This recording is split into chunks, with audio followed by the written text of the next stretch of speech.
begins with the final day of the dungeon expedition. The team's goal is clear floors 36 to 50 and then safely return using teleportation crystals once they reach floor 51.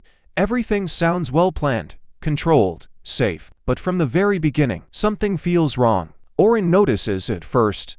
Even though the formation, strategy, and flow of the expedition haven't changed at all from the previous day, there's this strange, heavy feeling in the air. It's not something you can see, it's something you feel, like the dungeon itself is hiding something dangerous, something that hasn't revealed itself yet. Meanwhile, we see Carolyn doing exactly what she always does, charging into danger without thinking. Even though she's the defender of the team, she keeps acting like a frontline attacker. And this becomes a serious concern, because in a dungeon like this, one mistake doesn't just affect you, it affects everyone. That's when Orin steps in and gives her one of the most important lessons in the episode. He tells her that no matter how strong someone is, there's always a limit to what they can do alone. Real strength isn't about fighting solo, it's about working as a team. But Carolyn doesn't fully agree. She believes that if she keeps fighting on the front lines alone, she can protect everyone else from danger. And that's where things get deeper. They bring up the story of Albert, a legendary adventurer, the ace of the night sky Silver Rabbits, a hero that everyone respected, someone who was considered almost unbeatable. And yet, he died. Not because he was weak, but because he sacrificed himself to protect a teammate. And the most painful part? That wasn't even his role. The defender was supposed to protect him. This story hits hard, because it shows that even the strongest person can fall if the team fails to function properly.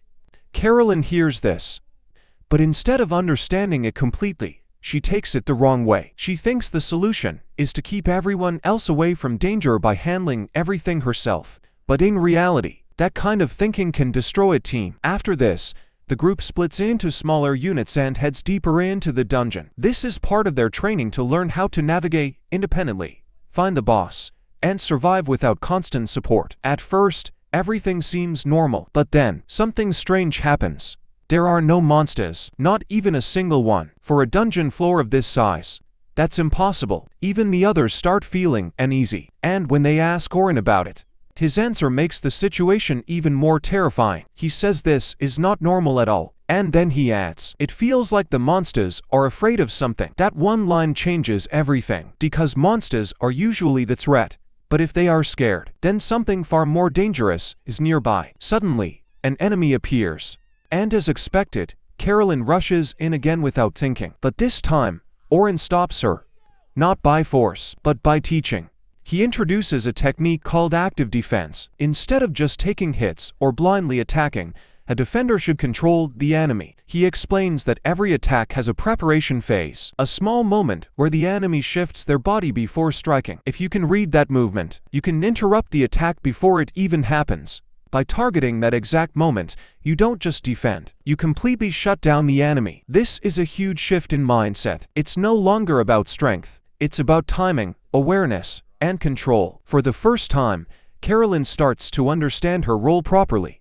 At the same time, outside the dungeon, a major crisis is unfolding. Luna rushes to the guildmaster in panic. She brings shocking news.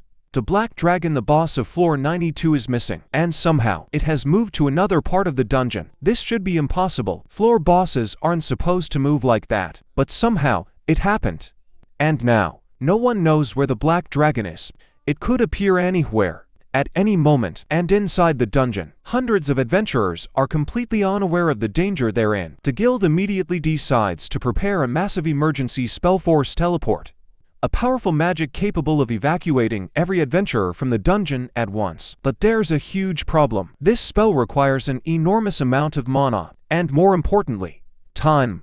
Time to construct the spell, time to charge it, and right now, time is the one thing they don't have, because at any moment, the black dragon could appear. Back inside the dungeon, Orin continues guiding the team. When asked about debuffs, he explains that they are extremely difficult to use effectively. Debuffs depend heavily on the enemy's resistance, and against stronger monsters, especially bosses, they become unreliable. So instead of focusing on debuffs, he teaches something far more practical: trap magic. He reveals that he has been placing traps throughout the dungeon the entire time, without anyone noticing.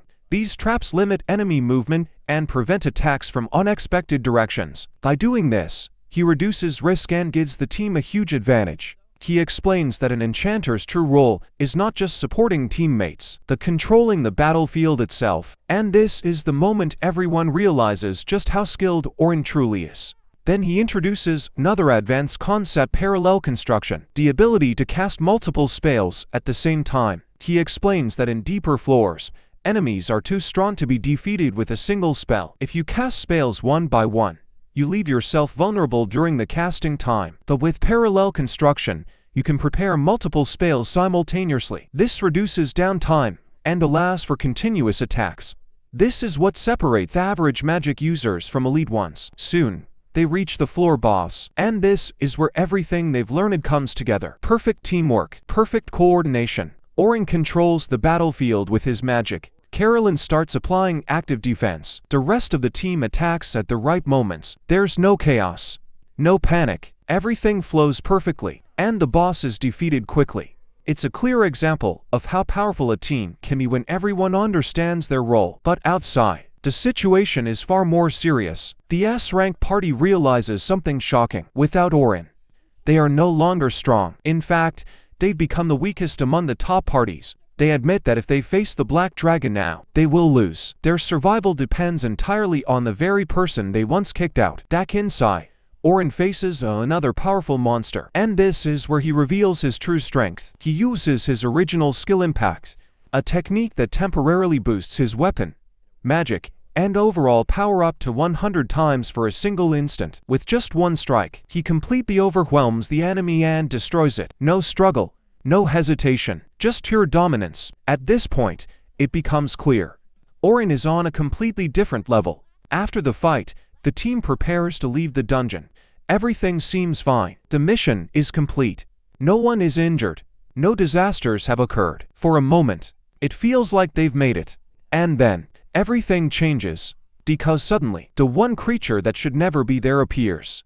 The strongest boss in the dungeon. The ultimate disaster. The Black Dragon, right in front of them. And just like that, what was supposed to be a safe return turns into a fight for survival. See you in another episode.